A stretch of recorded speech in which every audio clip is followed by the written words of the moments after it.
Okay, we're on the process of putting this back together. There's a spacer in here. It goes in back. It's got an O-ring in it. We replaced that. And also the key that hooks this to the shaft. Replaced that because it was really loose. It was worse than this as it is now. The only way I can get that any better is to probably replace this and the shaft. And I'm not going to do that. And when I took it apart, I only had 3 washers in here and nothing on anything else. And when I looked at the plans on Skidoo's site, there's supposed to be 2 washers on each side, each one of those bolts. So I had to make a couple so that there's actually washers in there this time. And I'm going to tighten up these nuts here, and then we're going to carry on with the rest.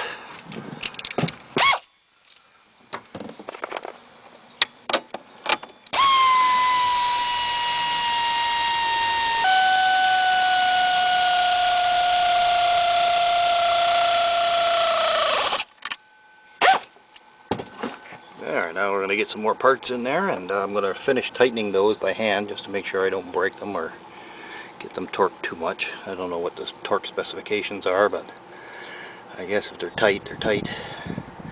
And now that we had this all back together, the back end of the case, transmission case, there's a spacer on the top here. It slides into place. There's one on the bottom as well, and the small side goes in, the big side stays out. And then we're going to put the gears in. The best way to do it is to set it up like this and grab a hold of it here and raise it up and then slide it into place. Make sure your chain tightener is loose enough so that you can get it in there. Okay, I'll show you when it's in. Okay, got the chain in there and the gears, and it's behind the tightener.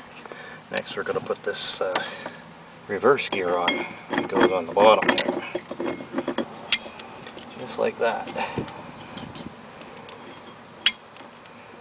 And you actually got to line it up with the holes in the back. There's pins back there. So you just turn it a little bit until it gets into place. I may have to pull it back off and maybe turn it a little bit so I get it just right. There it is. It slid all the way in. Okay, and then on top of that, we have some more parts which I'll show you in a sec. Okay, next you got a castle nut that goes on here.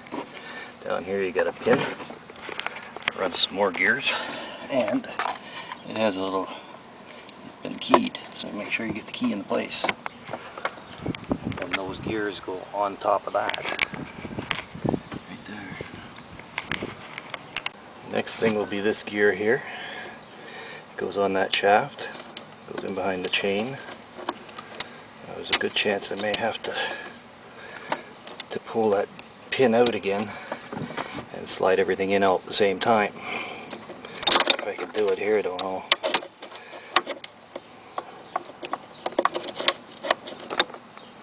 Can't see.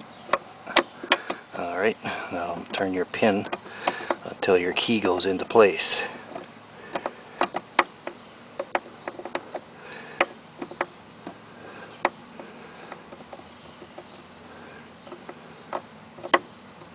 There it is. Now it's locked in. The next piece that goes on top of that will be this. Now there's a little hole in there, and there's a little hole in that one. So I'm going to line those 2 suckers up. Don't know if it matters or not, but just in case. Alright. Now we'll put the reverse gear back on. Like that. Make sure everything lines up. Oh, I guess what we need to do first is take that off and put the reverse gear on. It's a little bit of a problem getting on sometimes. Make sure it lines up with those pins, otherwise you're going to have some spring tension when you go to put everything back together. And now we can stick this thing back in. And again, there's a hole. Match the holes, I guess. I really don't know if it matters or not, but make sure they're matched up.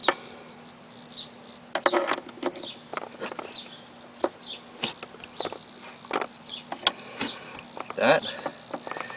And then I'll show you something what's next on the list. Okay, got the chain tightened up where I think it should be. I just hope I can get the cover back on because that pulled in a little bit. Hopefully there's enough slack there to do that with. I got my castle nut on, cotter key in, and I actually put some Loctite on this bolt right here. The bottom's all back together. Now I think I'm going to have to get a screwdriver on both sides of this sucker here and open that up. That's my reverse, in order to get my my reverse part hooked up again, this piece here. Anyway, I'll show you some more when I get her done. Okay, so we're all ready to stick the outer case back on. Got everything all back together in there, chain tight where I think it should be. Got a screwdriver in there to hold my reverse gear out so it makes it a little easier to go in. I put some gasket maker sealer all the way around, just in case that rubber is a little loose. This will take up the slack. Well, there it is. It's all back together again. I gotta get the brakes on there. And then the reverse all hooked up. Right now I'm hooking up the linkage of the reverse down there. And I have to tell you that those ratchet wrenches, man, if you get a chance to pick those up, they make the job a lot easier in tight places like that. So thanks to my son for buying those for Father's Day, or was it my birthday? Oh well, there you go. And then we got to put the smoke pipes in and see if she'll even start after I get done. Alrighty. Okay, so while I had this apart, I actually hit the brake because I had that all tore apart. Pulled the handle a couple of times and it closed it up, so I can't get it back on my rotor. So I'm having a couple of these small C-clamps. Really does a good job. So pick yourself up a set if you haven't got any. Yeah, I got the brake caliper back in place. Just got to tighten up these two bolts here.